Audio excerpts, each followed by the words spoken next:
என் அன்புக்குரியவர்களே, நம்முடைய ஆண்டவரும் இரட்சகருமாகிய இயேசு கிறிஸ்துவின் நாமத்தில் உங்களை அன்போடு கூட வாழ்த்துகின்றேன்.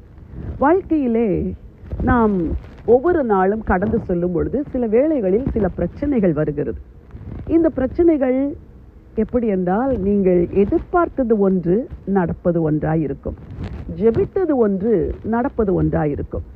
ஆண்டவர் பல வேளைகளில் உங்கள் எல்லா ஜெபங்களுக்கும் ஆம் என்று பதில் தருவது இல்லை. சில ஜெபங்களுக்கு இல்லை என்று மறுப்புகளை சொல்லுகிறார், பொறுத்திரு என்று சொல்லுகிறார். ஆனால் பல வேளைகளில் ஆம் என்றும் பதில் கொடுக்கிறார். தேவன் நோ அல்லது இல்லை என்று சொல்லும் பொழுது அதை ஏற்றுக்கொள்ளக்கூடிய மனப்பக்குவம் உங்களுக்கு வேண்டும். வேதத்தில் பலருக்கும் ஆண்டவர் இல்லை என்ற பதிலை சொல்லியிருக்கிறார். ஒரு அற்புதமான வேத வசனத்தை வாசிக்க விரும்புகிறேன். 2 சாமுவேல் 12:20. அப்பொழுது தாவீது தரையை விட்டு எழுந்து ஸ்நானம் பண்ணி எண்ணெய் பூசிக்கொண்டு தன் வஸ்திரங்களை மாற்றி கர்த்தருடைய ஆலயத்திலே பிரவேசித்து பணிந்து கொண்டு தன் வீட்டுக்கு வந்து போஜனம் கேட்டான். அவன் முன்னே அதை வைத்தபோது புசித்தான். இந்த வசனம் தாவீதின் வாழ்விலே நடந்த நிகழ்வை சொல்லுகிறது. தாவீது பத்சேபாளிடத்தில் பாவம் செய்தார். பாவத்தின் விளைவாக ஒரு பிள்ளை பிறந்தது. அந்த பிள்ளை வியாதிப்பட்டு கேவலமாய் இருந்தது என்று வேதம் சொல்லுகிறது. தன் பிள்ளை பிழைக்க வேண்டும் என்று தாவீது தேவனிடத்தில் ஜெபம் பண்ணுகிறார், உபவாசிக்கிறார், அழுகிறார், மன்றாடுகிறார். ராத்திரியும் பகலும் தரையிலே விழுந்து கிடக்கிறார். என்ன ஒரு தகப்பனுடைய அன்பு! பிள்ளை எப்படியாவது பிழைத்து விட வேண்டும், இதுதான் தாவீதின் ஜெபம். ஆனால் அவருடைய ஜெபத்திற்கு கிடைத்த பலன் என்ன தெரியுமா? தேவன் பிள்ளையை பிழைக்க வைக்கவில்லை. தாவீது உபவாசிக்கிறார், அழுகிறார், மன்றாடுகிறார், பிள்ளை பிழைத்துவிடும் என்ற நம்பிக்கையில். ஆனால் தேவனிடத்தில் இருந்து வந்த பதில், தாவீது, உன் ஜெபத்திற்கு நான் பதில் தர முடியாது. உனக்கு நான் கொடுக்கக்கூடிய பதில் இல்லை என்ற பதில், நோ என்ற பதில்தான். தாவீதின் உள்ளம் வாடியது. திடீரென செய்தி வருகிறது, பிள்ளை மரித்து போய்விட்டது என்று. தாவீது அலறுவார், அழுவார், புலம்புவார் என்றெல்லாம் மக்கள் எதிர்பார்த்தார்கள். தாவீது எழும்புகிறார், ஸ்நானம் பண்ணுகிறார், போய் தன் ஆகாரத்தை புசிக்கும்படி உட்காருகிறார். எல்லாரும் ஆச்சரியப்படுகிறார்கள். இப்படி உபவாசித்து ஜெபித்தீரே, இப்பொழுது பிள்ளை மரித்த பொழுது போய் புசிக்கிறீரே என்று கேட்டிருப்பார்கள்.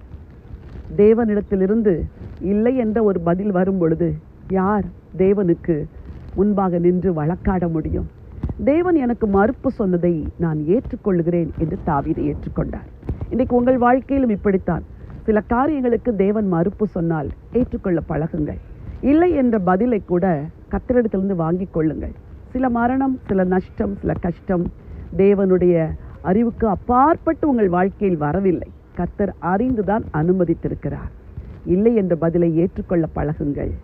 வாழ்க்கை இன்பமாயிருக்கும். அன்றையும் அவருடைய தீர்மானத்தின்படி அழைக்கப்பட்டவர்களாய் தேவனிடத்தில் அன்பு கூறுகிறவர்களுக்கு சகலமும் நன்மைக்கு ஏதுவாய் நடக்கிறது. தேவன் திரும்ப என்ன செய்தார் தெரியுமா? அருமையான ஒரு குமாரனை கொடுத்தார். அவனுக்கு பெயர் சாலமோன்.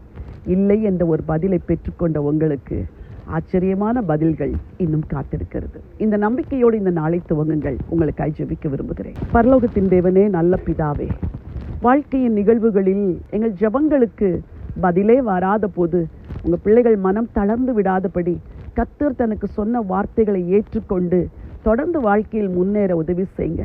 எத்தனையோ பேருக்கு நீங்க இல்லை என்ற பதில் சொன்னதுனால ஆண்டவரே உங்க மேல மன கசப்பு, ஆண்டவரே கர்த்தர் எனக்கு நன்மை தரவில்லை, இனிமேல் நான் அவரை சேவிக்க மாட்டேன் என்று உம்மை விட்டு தூரமாய் கூட போயிருக்கிறார்கள். இன்றைக்கு உம்முடைய அடியாள் ஜெபம் செய்கிறேன். இரட்சகர் இயேசுவின் நாமத்தினாலே இல்லை என்று பதில் சொன்ன தேவன் மேல் மனத்தாங்கல் அடையாதபடிக்கு, மனக்கசப்பு வைக்காதபடிக்கு அந்த தேவனை தொடர்ந்து சேவித்து ஆண்டவர் தருகிற சாலமோனின் ஆசீர்வாதங்களை பெற்றுக்கொள்ள உங்க பிள்ளைங்களுக்கு உதவி செய்யுங்கப்பா.